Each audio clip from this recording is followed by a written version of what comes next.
This is my new Horus Heresy army, one of them anyway, because I've gone a bit Horus Heresy crazy. In this video I'm going to talk about what I've got, why I've got it, and all the stuff and things. Why I've got it is very simple.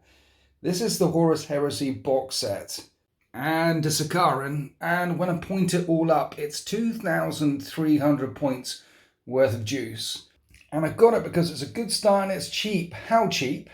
Well, the Horus Heresy box set costs £180 from Games Workshop, but if you add all the models up individually, it's £384 if you were to buy them individually. So that's a saving of £204.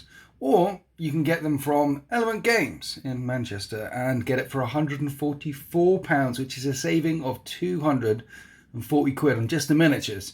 And that includes the rule book and the stuff and things, and I'll leave a link to this in the video description below, because whenever you buy anything from Element Games using my link, you actually support the channel. So a saving of £240 plus a Sakaran, it's a very good start to a good Horus Heresy collection. Loyalist Sons of Horus, because I'm collecting all the Loyalist chapters from Istvan III, the World Eaters, the Emperor's Children, and the Death Guard. And this army is gloriously painted to level 4 standard by Den of Imagination Painting Studios, the greatest painting studio in the Sol system. And I say that because they're not just a painting studio, they also made, designed and painted these custom resin bases as part of the commission. And they also designed this custom chapter symbol, which I've attached to the shoulder pads and to all the vehicles. Now, why have I done this? Well, here's some of my Emperor's Children that I've painted badly. And I bought the doors from Forge World, the 3rd Legion, custom resin doors. And then as for the Emperor's Children themselves, well, Emperor's Children are the only Legion that wear the Emperor's Aquila on their chest plate. So I spent 146 quid on just new chest plates. And also from Forge World, I've got all the chapter symbols for the left arm. Basically, if I'm going to do it, I'm going to do it right and buy all the upgrade kits.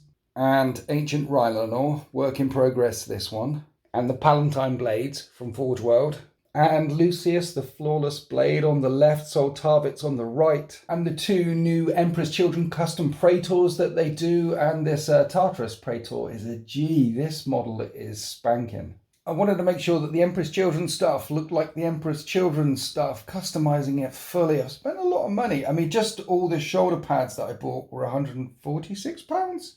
And then some people say you can't personally customize your Horus Heresy stuff. And to that I say, yes, you can. It's your 40k, it's your 30k, it's your army. You can do whatever you want to it. So what I've done here is a custom chapter from Istvan III.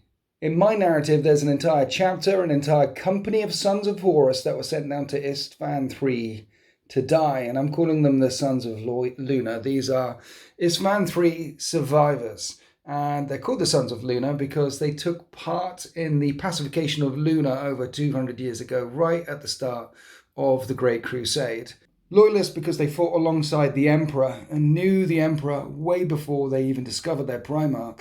And then ultimately the Sons of Luna were finally betrayed on Istvan III. It's your 40k, your Horus Heresy. You can do whatever you want. You can add all the bells and whistles to all your Emperor's Children from Forge World if you want to, but one of the services that Den of Imagination provide is designing and sculpting custom bits. So I spoke with the designers and came up with this lovely chapter design. I've also got custom helmets and also some custom bits and pieces hanging off their plate.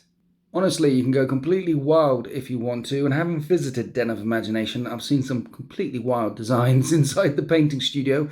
I just wanted something a little bit subtle to signify that this company, this chapter of the Sons of Horus, is a little bit unique. So, what have we got? We've got the box set, the Sakaran. I also had 10 melters floating around from Forge World as well. It's embarrassing the amount of bits that I have floating around. So I thought I'd bring a Legion Tactical Support Squad, because you can do that in Horus Heresy. Yes, this is a unit of 10 Marines, and every single one of them has melters. I want to add a Rhino to this force, so they can come jumping out of a Rhino and absolutely slag something. And then there's 3 units of line troops. These are Legion tactical squads. There's an augury scanner and a vexilla in every single one of them, and then special toys on the sergeant there. This one's got a power fist plasma pistol. One unit of Cataphractii Terminators from the box set, and then we're across to the Dreadnoughts, and Den of Imagination have magnetised it all. Take the Havoc launcher off if you want. Swap the twin las for the twin melter. Of course, my custom chapter symbol is on the shoulder. And of course, the Spartan is also magnetised up the wazoo. He comes off. The front bits, they come out as well. So here's it with the twin bolter in and the Havoc launcher in. Again, one of the things I discovered when I went to Den of Imagination is when they magnetise stuff, they always magnetise it to the same polarity. So in the future, if there's ever any different weapon options for any of these vehicles, or if I get a couple more Dreadnoughts, for example, because Dreadnoughts are very good in Horus Heresy, then any of the weapons that I get, I can magnetise onto the old models. Talking about Dreadnoughts, if you want to get a really mean list in Horus Heresy, you can make a HQ out of a Contemptor Dreadnought. Then you can get 2 Dreadnought Talons of, say, 3 Contemptors and 3 Contemptors, and then add 2 Leviathans for that, ending up with 9 Dreadnoughts in total, and the Contemptors will be line, and that is about as mean a list as you can get in Horus Heresy. Yes, there are rules in Horus Heresy that allows you to bring an entire army of Dreadnoughts, or an entire army of jump infantry, or jet pikes, or vehicles. It's called Rights of War. And to unlock Rights of War, you need a Praetor. A Praetor is basically like your chapter master. So this guy is like the chapter master of the Sons of Luna, and I'm giving him a Paragon weapon. Yes, it looks like a great big axe, but Paragon blades or Paragon weapons are few in number. They can take many forms. They can be anything. Anything you want them to be. They could be a Power Fist, Lightning Claw, Thunder Hammer, but it would be the paragon of its type of a Thunder Hammer, the paragon of its type of a Lightning Claw, and this is the paragon of its type, a Great Big Axe, because Paragon blades are AP2, so they cut through all armor, and your HQs go at a higher initiative. They typically fight first. Space Marines typically have initiative 4 with a Paragon blade at initiative 5. It means you go first. It means you're killing something before it gets to kill you. And I'm going to call the guy on the right a champion because you have a Paragon blade on that guy. Champions take Paragon blades as well. You can tell I like Paragon blades. With those 2 loaded up as a Praetor and a Champion, with that unit of Legion tactical support in there, and with the few upgrades here or there that I've spent on the models, and with full las on the Sikaran, full las multi-melter on top, on the Spartan, full las multi-melter on top. 1 minute. There you go, multi-melter back on top. With them loaded out with their most devastating weaponry that I can get, this force is exactly 2,300 points. What am I adding to it? Well, as I said, I need to add at least 1 Rhino, perhaps 2. Probably needs a bit more long-range Dakka as well. Either a couple of Predators, or maybe another Dreadnought, or maybe just some more punch. Another Dreadnought and some Terminators. Get it up to 3,000 points, because games of Horus Heresy are set at around the 3,000 point mark. I've played quite a few of them now, and they are absolutely brutal. Lots of stuff dies very quickly, and it's common to get towards the end of the game and have literally 0 or only 1 or 2 models left. So the Spartan's got a transport capacity of 20. I can put 20 of the dudes inside it, 20 of the dudes holding on to objectives, the Terminators teleporting in later, and everything else charging up the table. You'll also notice that it's all Mark IV armor. And I've made sure they're Mark IV because Mark IV was the most prevalent armor at the start of the Horus Heresy. The lore inside the Age of Darkness rulebook, by the way, is off the chain. I mean, the Unification Wars, the Dawn of the Imperium, and a whole section on the armor of the Legion Astartes, Crusade pattern armor, Mark III and Mark IV armor, most prevalent at the start of the Horus Heresy. They were also field testing Mark VI Corvus pattern armor at the start of the Heresy, and here's Mark V stuff. My Emperor's Children is mainly Mark IV with a bunch of Mark V in it.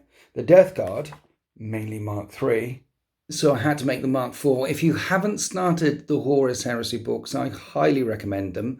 I did a reading list, a reading order thing in the channel somewhere in the back history. So it's like a shortcut guide. So if you don't want to read the whole of the Horus Heresy, how to get from the beginning to the end to the Solar War in about 12 books. But I would honestly recommend reading every single one, minus a couple that I say in that series, or get them on Audible while you're painting away. and listen to the Horus Heresy, because it's just incredible. So incredible that I don't want to just have one legion. I want all 4 from Mistvan 3. So that's what we're doing. And so this is a good start. The Sons of Horus force that you'll begin to see on the channel will expand, and there'll be more of a generic, more of a mixed bag of stuff and things. Basically everything that comes out for the Heresy that I like the look of and doesn't fit in the World Eaters or the Death Guard, I'll stick in the Sons of Horus. Because my Death Guard force, which is away at Den of Imagination, will look very Death Guard-y. My World Eaters force will look very World Eater-y. Lots of stuff charging forward, lots of claws, lots of chain axes. Whereas the Sons of Horus had a massive amount of troops and war gear at the start of the Horus Heresy. Way over 100,000 Space Marines were ready to bang. And because they were the War Masters Legion, they had access to all the kit, all the toys. So I'm more than happy to add anything and everything to this force going forward. I'm excited. Are you excited for the Heresy? Are you collecting Horus Heresy? Let me know in the comments section below. Why are you collecting it? And are you making any adjustments? Are you personalising it, just as I have with the Sons of Luna? And how are you personalising it? I'd love to hear your stories below. In the meantime, I just had to show off my 2,300 points of painted Sons of Horus from Den of Imagination Painting Studio, with all the custom personalised bits, painted up to level 4 standard, linked to them below as well, of course. Thank you to Den for all the wonderful work they did, and for these custom bases, and for the custom symbols that we designed together. I'm really looking forward to getting this on the tabletop, and next year, when I've got even more, and I've got some of the other legions with me, I'm looking forward to doing a whole Istvan 3 campaign, which will be up on YouTube. Fighting in and amongst the firestorm ruins of the Choral City, going up against Charmosian, unleashing Lucius, the Sons of Horus standing side by side with the Emperor's children against a World Eater's attack, holding the crossroads, the last stand of Soltavitz, all that sort of stuff. I'm frothing. I'm basically frothing with excitement here. Well, I hope you enjoyed that video. Happy wargaming.